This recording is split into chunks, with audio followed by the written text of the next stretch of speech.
Hola, este es un video peculiar porque fundamentalmente sirve o pretende servir para que yo no tenga que repetir lo mismo cada vez que alguien que se presenta el debate sobre el significado de la palabra socialismo, sobre todo qué quiero decir yo, qué quieren decir muchas personas que piensan como yo cuando dicen la palabra socialismo, porque como no es una palabra que naciera con una definición perfectamente clara y preestablecida, sino que es el resultado de un desarrollo histórico y de pensamiento durante más de 200 años, pues evidentemente la gente no se pone de acuerdo. Yo no espero que se ponga nadie de acuerdo, solo espero darme a entender en qué es lo que digo yo cuando digo esa palabra. Cuando en Europa decimos socialismo, se entiende claramente que estamos hablando de los partidos socialistas que en algunos casos gobiernan, en otros están en la oposición, que han promovido ciertas políticas sociales en cuanto a educación pública y universal, sanidad pública y universal, protección a las personas más desfavorecidas, igualdad de todas las personas en cuanto a sus derechos ante la ley, etcétera, etcétera. Pero cuando vamos a América, ya sea América del Norte, Estados Unidos, concretamente Estados Unidos, o a América Latina, lo que se entiende por socialismo es el marxismo-leninismo, y resulta muy difícil a veces explicarle a la gente que cuando uno defiende políticas e instituciones socialistas como la sanidad universal y pública, no está defendiendo ni el terror rojo de Lenin, ni los gulags de Stalin, ni las masacres de Pol Pot, ni la falta de libertades de Cuba. Y esto es muy difícil de entender porque las visiones de la socialdemocracia o del socialismo democrático no han tenido una presencia sólida en el debate ideológico ni en Estados Unidos ni en América Latina, pero por motivos distintos. En Estados Unidos por el rechazo absoluto a toda forma, a toda idea de izquierda social profunda y sobre todo, obviamente, al marxismo-leninismo por la Guerra Fría, y en América Latina porque la academia ha sido ocupada fundamentalmente por pensadores marxistas que rechazan a la socialdemocracia como su enemigo histórico. Quizás la primera persona que usó la palabra socialismo fue Alexandre Binet, que la definió como lo opuesto al individualismo.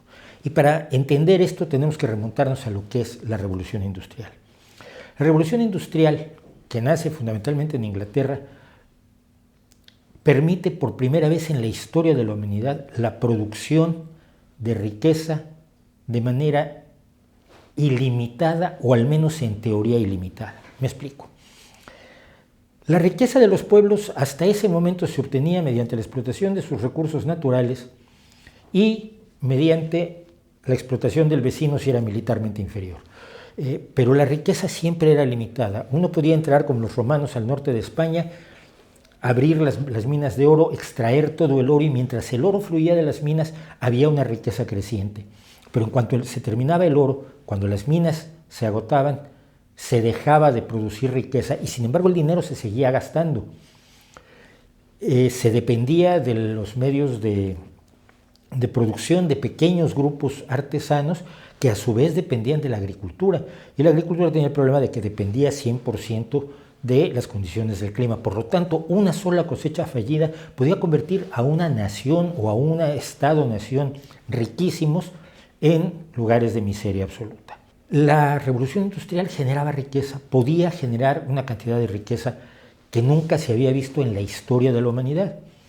Y tenía otra característica, podía atraer a muchísimos trabajadores que antes eran artesanos o campesinos a trabajar en la ciudad, en las fábricas, en condiciones aterradoras, en condiciones tales que generaron precisamente el tema del que estamos hablando hoy, pero dándoles algo que nunca se le había ofrecido a casi nadie a lo largo de toda la historia humana, un ingreso fijo, la posibilidad de cobrar todos los viernes o cada 2 semanas o cada mes una cantidad fija con la cual podían programar su existencia, algo que el campo por supuesto no te podía ofrecer, algo que tu trabajo como artesano independiente no te podía ofrecer. En el momento en que apareciera un artesano que se pusiera junto a ti, vendiera más barato, te hundía, etc.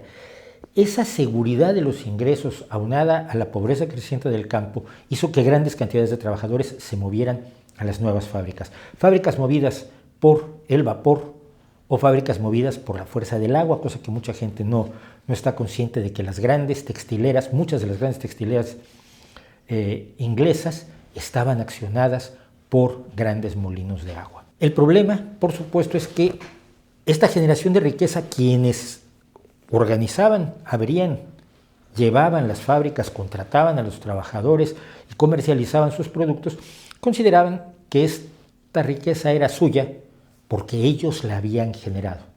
Es decir, ellos eran los únicos productores de valor gracias al capital invertido y, por lo tanto, todas las utilidades o beneficios producidos por la fábrica, fuera fábrica de loza, fuera fábrica de bastones, de paraguas, de todo lo que fue la revolución industrial, de botones de concha nácar, todo le pertenecía al dueño y tenía el derecho de pagarle lo menos posible a los trabajadores y de exigirles hasta el delirio, de exigirles incluso hasta el punto de que eran comunes los castigos corporales en las iglesias, en las industrias de los inicios de la revolución industrial. Te podían dar de latigazos si no cumplías las órdenes del capataz, siendo solamente un empleado.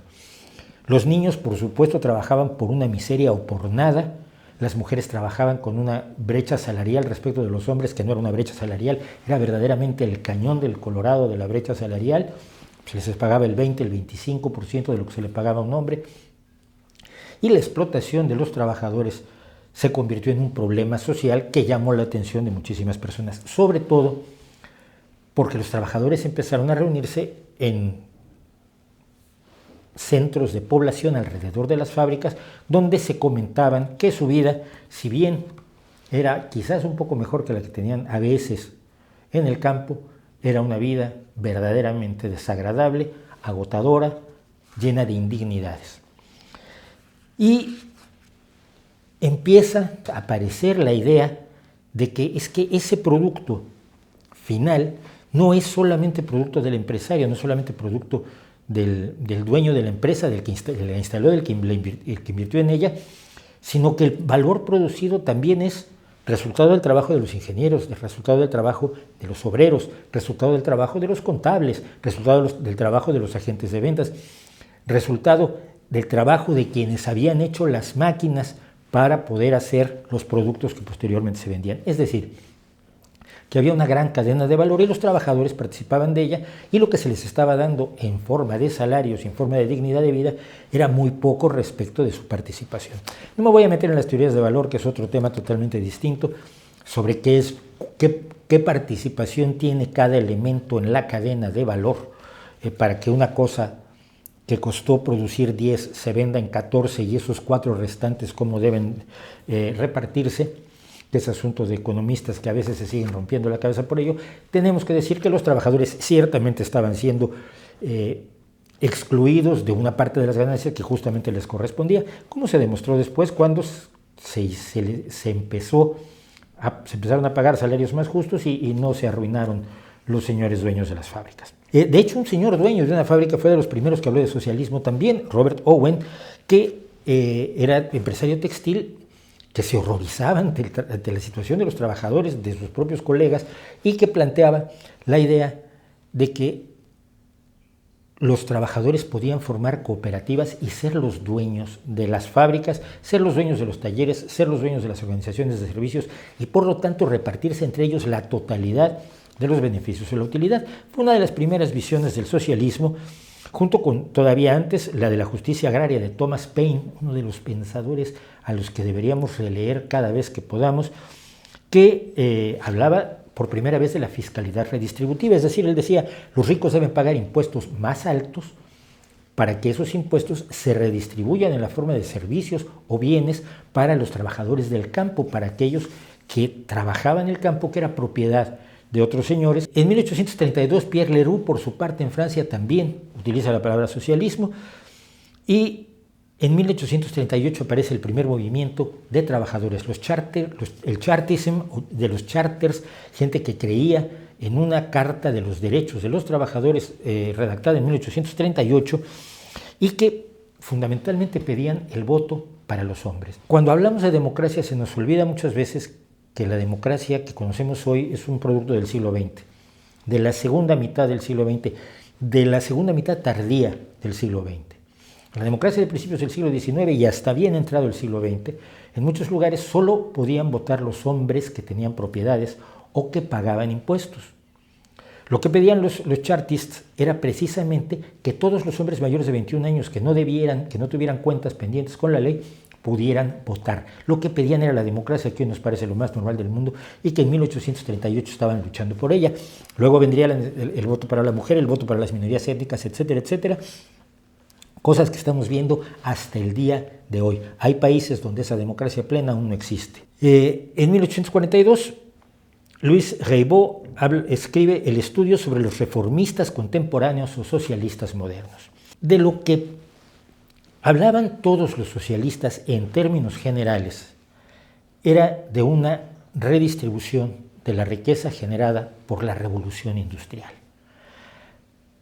Podía ser la revolución industrial más igualitaria, promover más la dignidad, acabar más con la miseria que las formas previas de producción. Eso era lo que ellos se planteaban y la respuesta que se daban era sí, pero para eso tenemos que cambiar ciertas cosas, tenemos que cambiar a la sociedad y sobre todo tenemos que cambiar la idea de lo individual como única forma de generación de la riqueza para llegar al concepto de lo social. Para Robert Owen era la creación de cooperativas, para otros era la redistribución por medio de la fiscalidad, para otros la mejor forma era que los obreros fueran los dueños de las empresas, o mejor aún, que toda la sociedad fuera la dueña de todas las empresas y así repartiría de manera absolutamente igualitaria los beneficios de todas las empresas. La idea de que buscas una distribución igualitaria o más igualitaria de la riqueza es lo que podemos decir que es la base del socialismo en general. Pero como vemos adquiere muchas formas y precisamente a mediados del siglo XIX aparece la forma más conocida, que es el marxismo, a través de los trabajos de Marx y Engels, Karl Marx, Friedrich Engels, que plantearon una sociedad en la que todas las empresas, todos los medios de producción fueran propiedad del Estado, fueran manejados por los trabajadores a través del Estado. Planteaban también que esto solo se iba a poder lograr mediante una revolución y que al terminar esta revolución, tratándose de una revolución violenta, era necesario implantar una dictadura del proletariado que impidiera que los ricos volvieran a tratar de recuperar aquello que se les había expropiado. Y después de unos años en los que el Estado poseía toda la economía y organizaba centralizadamente, en vez de jugar a la oferta y la demanda, a la competencia entre empresas, un Estado inteligente y científico decidiría cómo hay que llevar a cabo la economía, planificaría toda la economía, la producción, las cantidades de producción, la calidad de la producción, la velocidad a la que se debía de producir, cuántas fundiciones de acero habría que tener, cuántas fábricas de cacharros de barro habría que abrir, cuántas personas debían trabajar en ellas y cuánto debía producir cada una de ellas. Es la planificación centralizada de la economía y son algunas de las bases del marxismo que, retomado por Lenin, se convirtió en el marxismo-leninismo. Pero no es la única forma de socialismo el marxismo-leninismo. Existe el anarquismo individual, la idea de que cada persona es libre de hacer exactamente lo que quiere y el Estado no tiene por qué decirle absolutamente nada. Está el anarquismo más bien colectivo, el mutualismo, que no estaba en contra de las grandes empresas, pero que sí planteaba un mercado libre, pero un mercado libre sin capitalistas, donde los trabajadores libremente se asociaran a una empresa, libremente recibieran sus ingresos y libremente participaran en el mercado. Hubo un anarcosindicalismo, un movimiento obrero de principios del siglo XIX que habla de la autogestión y de las asociaciones libres de sindicatos. Hubo socialismos cristianos, varias aproximaciones al socialismo y al comunismo cristiano. Todas estas distintas formas de plantear una sociedad más justa se llaman socialismo y ninguna es el socialismo. Enfrentados a los marxistas-leninistas que creían en la revolución, estaban los socialistas democráticos que pensaban que se podía modificar la totalidad de la sociedad por la vía de la democracia y por la vía de las reformas y no de la revolución, sospechando, calculando que las revoluciones al final siempre acaban costando demasiadas vidas y resultando muy desagradables. Y sobre todo, que cuando se concentra el poder en un grupo muy pequeño, ese grupo se corrompe a gran velocidad y es muy difícil que deje el poder. Por cada Nelson Mandela que pueda usted encontrar en el mundo, hay millones y millones de personas que una vez que tienen el poder se van a aferrar a él como garrapatas y no lo van a soltar. Y esto ya lo sospechaban los socialistas democráticos, que seguían pensando que la democracia tenía un papel que cumplir y que era preferible a la dictadura del proletariado. Yo no le estoy diciendo ahora cuál es mejor, simplemente son las diferencias. Después de la Segunda Guerra Mundial, los viejos socialistas democráticos se enfrentaron al hecho de que lo que estaba pasando en la Unión Soviética y poco después en China no era precisamente algo que ellos quisieran, algo con lo que ellos se pudieran identificar. La persecución, el sacrificio de las libertades en nombre de la consecución de los derechos que se vivió en la Unión Soviética, y el control de los derechos por parte de un Estado absolutamente monolítico, por momentos representado por solo un hombre, como es el caso de Stalin, o por el Comité Central del Partido Comunista de la Unión Soviética en los años siguientes, no era algo que fuera deseable para una sociedad. Crearon entonces el socialismo democrático moderno o la socialdemocracia moderna, que se plantea las reformas políticas necesarias para garantizar una vida digna para todos, que se plantea una serie de instituciones como la salud, la educación, la dependencia, etcétera, que se plantea la igualdad y que se plantea la democracia como forma de gobierno, pensando algo que al parecer ha funcionado, y es lo siguiente: si un socialista toma el poder y hace algo como la sanidad pública y universal, el día de mañana puede perder las elecciones y puede entrar en su lugar alguien con una ideología de derecha que esté en contra de la sanidad pública y universal.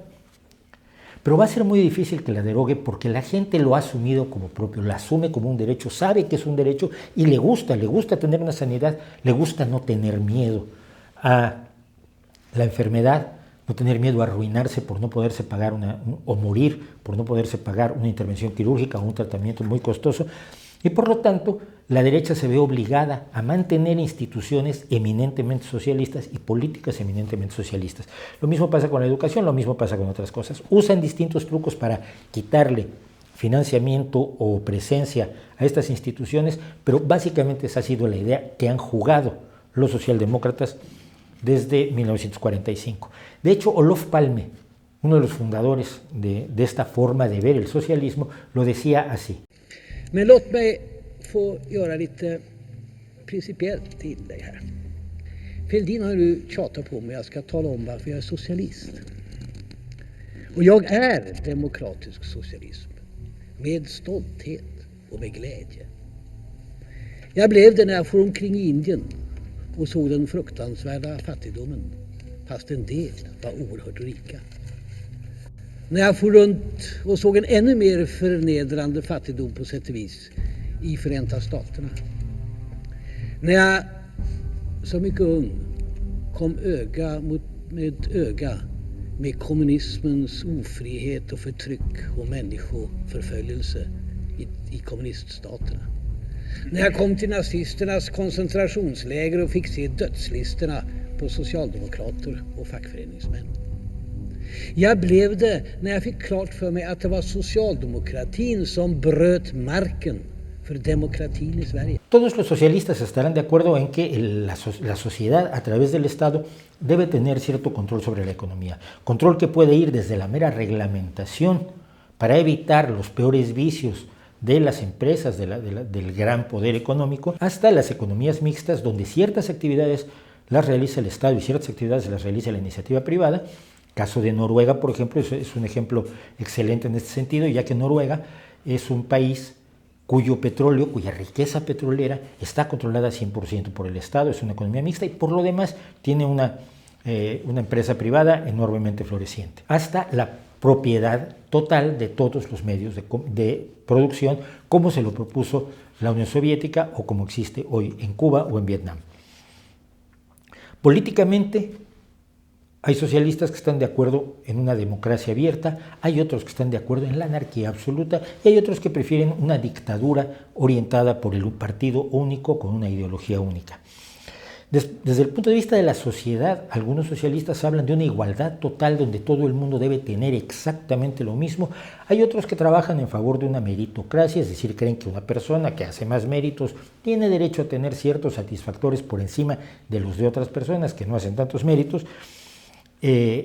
Otros que plantean que lo importante es la igualdad de oportunidades, es decir, que todas las personas tengan la oportunidad de desarrollarse al máximo, y esto luego se somete a la meritocracia, pero la meritocracia sin igualdad de oportunidades de entrada es una carrera en la que los más ricos y poderosos empiezan la carrera 20 metros adelante, están mejor alimentados y tienen mejores zapatillas, y los otros corren la misma carrera 20 metros atrás sin zapatos y desnutridos. Eso no es igualdad eso no es meritocracia.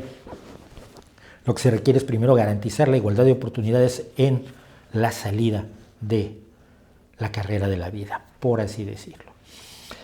Y algunos socialistas consideran que el Estado debe hacerse cargo de absolutamente todas las necesidades de toda la gente y microadministrar lo que cada uno come, lo que cada uno bebe, cuántos pantalones pueden tocarte al año, a cuántos zapatos tienes derecho y cuándo puedes irte de vacaciones, exactamente a dónde.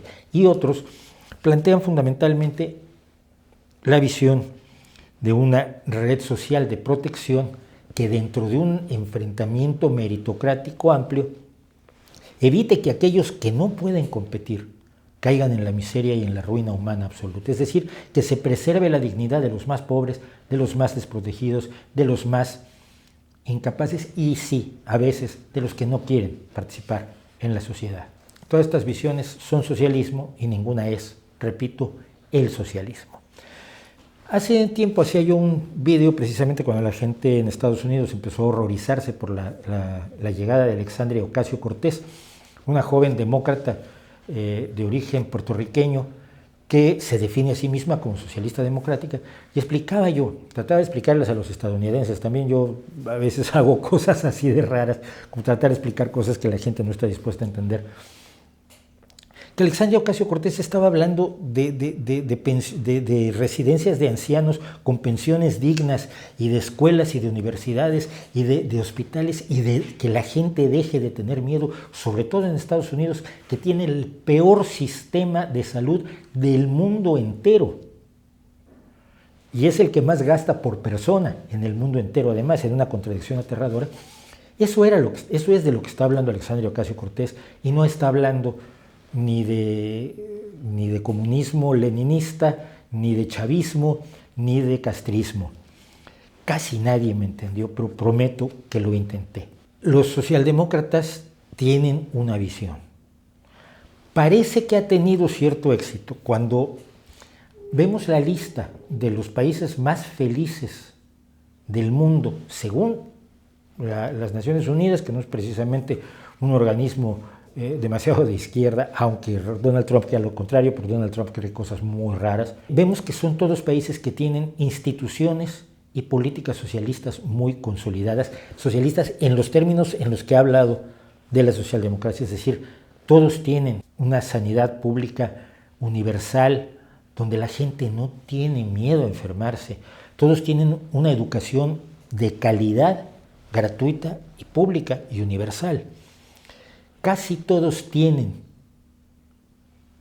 educación gratuita, incluso a nivel universitario o a precios extremadamente bajos, fundamentalmente subsidiados por el Estado. El único país, de toda esta lista de países felices, de toda esta lista de gente que siente que está viviendo dignamente, el único país que no tiene ese elemento de gratuidad en las universidades es Canadá. Y Canadá hoy tiene un aterrador problema de deuda estudiantil, de gente que ha pedido un crédito para poderse pagar sus estudios y luego se encuentra a los 40 años con que todavía está pagando el crédito que le dieron para estudiar, lo cual es una barbaridad verdaderamente inaceptable. Y que en Estados Unidos es lo más común del mundo. Todos los estudiantes de Estados Unidos, prácticamente, salvo los muy ricos o los que tienen becas al 100% como deportistas, están endeudados para muchos años de su vida. Han comprometido su futuro a cambio de tener una educación universitaria, lo cual es tan salvaje como que la gente arruine a su familia para poderse pagar una operación o una intervención médica, un tratamiento médico costoso. No sé, yo creo que la socialdemocracia tiene respuestas válidas. Probablemente estamos equivocados en muchas cosas, probablemente haya que debatirlo, pero no somos marxistas-leninistas, cosa que además los marxistas-leninistas te pueden decir, no, esos no son de los nuestros. Compartimos, insisto, una visión de la sociedad, una búsqueda de la igualdad, una búsqueda de la justicia, que ha permitido que comunistas y socialistas, porque los socialdemócratas de hoy se llaman a sí mismos socialistas, trabajen juntos en muchos casos, gobiernen juntos en muchos casos, en muchos países y con resultados razonablemente pasables. Hace tiempo, cuando yo escribí una crítica a la izquierda, desde la izquierda, por su rechazo a la ciencia y por su rechazo a la medicina, que se llama La izquierda Feng Shui, lo más curioso fue que uno de los panfletos de la ultraderecha española, una especie de medio de comunicación que tienen, me puso verde, bueno, no me puso verde, me puso rojo. Decían que era yo estalinista, pero que era yo trotskista. Cosa curiosísima, ser estalinista y trotskista es muy difícil, sobre todo por el enfrentamiento, no solo ideológico, sino de todo tipo que tuvieron Trotsky y Stalin, hasta que un operativo de Stalin, bueno, Ramón del Río Mercader, mató a Trotsky precisamente en la Ciudad de México. Pero no, decían que era yo un comunista, que bueno, yo quería que la gente, el que tuviera una vaca, si su vecino no tenía una vaca, cerrábamos a la vaca por la mitad y a cada uno le dábamos media vaca. Ese tipo de tonterías que ni siquiera los marxistas-leninistas quieren, pero que sirven para caricaturizar una idea que la gente difícilmente puede argumentar. Y este es el último punto. Hay gente que se está especializando, y también en España, en identificar a la socialdemocracia con el marxismo-leninismo. Por ejemplo, Gloria Álvarez, una politóloga guatemalteca, empezó haciendo una crítica del populismo muy aguda y muy apreciable, que muchos compartimos en muchos sentidos. El populismo es el gran enemigo de hoy, pero el populismo no es propio de la izquierda ni de la derecha. El populismo es una herramienta política que izquierda y derecha usan alegremente. Igual lo puede usar Bolsonaro que Pablo Iglesias, o que el propio Hugo Chávez, o que Donald Trump. Pero lo siguiente que ha hecho Gloria Álvarez es decir que todos los que somos socialdemócratas somos en realidad marxistas, leninistas, que lo que queremos es la dictadura del proletariado. Y no es así. Quizás lo mejor sea la dictadura del proletariado, no lo voy a discutir. No lo voy a discutir aquí. Podemos analizarlo, podemos ver cuáles han sido los resultados de las dictaduras del proletariado y de las socialdemocracias. Pero definitivamente la caricaturización del socialismo como una sola cosa, como un solo bloque ideológico compacto, donde todos estamos de acuerdo en absolutamente todo, es un grave error y sobre todo es una trampa para no argumentar y para no dialogar. Cuando yo digo que me inclino por el socialismo, quiero decir exactamente lo que he dicho aquí. Y es que el diálogo es necesario, y si uno es demócrata, aparte de todo, el diálogo es la esencia misma de la democracia. El diálogo es lo que permite que la democracia se desarrolle, florezca y dé sus mejores frutos desde todos los puntos de vista posibles, porque nadie tiene la verdad garantizada. Hace poco tiempo, el canal de YouTube Spanish Libertarian me invitó para una entrevista. Y a mí la entrevista me preocupaba porque generalmente con la derecha es difícil dialogar, precisamente por esta tendencia a la caricaturización. Y debo decir que yo estoy satisfecho con la entrevista y además la recomiendo porque es posible dialogar, además en los puntos que tenemos en común, personas que tenemos visiones diferentes. Los libertarianos defienden las libertades individuales de una manera con la que yo me puedo identificar porque creo en las libertades individuales, pero por otro lado tienen una visión económica de derecha, una visión económica todavía individualista, una visión económica aún previa a la aparición de los pensadores socialistas de San Simón de Owen, etcétera, que nos pone en puntos opuestos del ajedrez político. Pero tenemos puntos en común y podemos dialogar sobre esos puntos en común e incluso podemos a veces trabajar por esos puntos en común. Sé que no va a servir absolutamente de nada, sé que la confusión seguirá, sé que la confusión es inevitable. Yo, por cierto, en México alguna vez, y lo he comentado, me pasó, yo era colaborador de una revista y me invitaron a trabajar de planta en la revista, pero había abierto un puesto de redactor y un puesto de redactor que además el jefe de redacción o redactor jefe que se llama en España. Y el director decidió no contratarme a mí como redactor jefe porque su mujer le dijo que yo era comunista. Y me pasé muchos años tratando de decirme, no es que me interese el puesto, pero es que de veras no lo soy. Y no lo logré, pobre, murió convencido de que yo era la viva imagen del castrocomunismo a la mexicana. La confusión se va a seguir dando, ya lo sé, pero al menos ahora cuando alguien caiga en la confusión le podré dar la URL de este video y decirle, mira, visítalo, velo, lo ves todo, si aguantas su larga duración, y luego estarás informado de por qué estás equivocado, y si no lo quieres aceptar, también defiendo el derecho a ser tonto mientras no perjudiques a otros. ¿No cree usted?